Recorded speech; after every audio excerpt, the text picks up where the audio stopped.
Well, as we work through the four fields, again, now we've talked about person of peace in our entry strategy for Go. Now we're going to spend a little time and talk about house of peace, particularly how do we engage people and communities where we don't know anybody. And so it's the same concept. We're looking for a house of peace, somebody who will receive the messenger, receive the message and the mission. And so we're going to take a quick look at a study of Luke 10, 1 through 11. And what I want you to do is read the passage and write down everything that the passage tells us to do. And then also write everything the passage tells us not to do. Go ahead and take a few minutes, read through it and write those down, and then come back and we'll fill in the blanks. Okay, now that you've taken a few minutes to study through that, we're going to go through a few of these. The to-dos, I think Jesus tells us to pray to the Lord of the harvest, to raise up laborers. He tells us to go 2 by 2. He tells us to greet the house with peace. He tells us to stay in the homes that receive us and accept their hospitality. This is a little contrary to sometimes our thinking, because we think that we have to offer something to somebody to earn the right to share the gospel with them. But what we see here really is the exact opposite. They go without anything, and they're supposed to rely on the people that they were going to be talking to. He tells them to heal. He tells them to proclaim the kingdom. And then lastly, he tells them to shake the dust off for those places that don't receive him.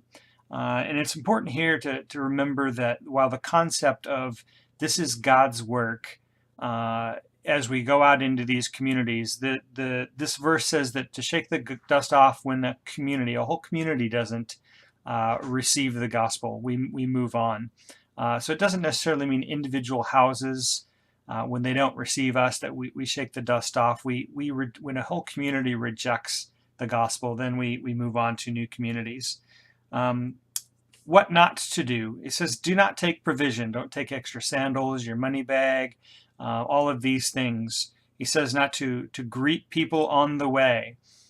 This would seem a little interesting, like why wouldn't you want to talk to somebody along the way? Well, it very specifically says that at the beginning of this, Jesus has an intention of sending the 70 out.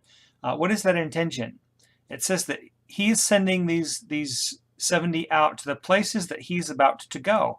So Jesus has a strategy here that he's playing out, and he wants to make sure that if they got caught up on the way with people that they would dialogue with along the way, it would distract them from the strategy that Jesus has planned.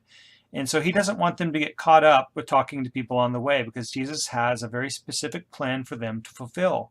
And he wants to make sure they get into the community that they're told to work in, to start preparing the soil, preparing the way for Jesus to come into these communities.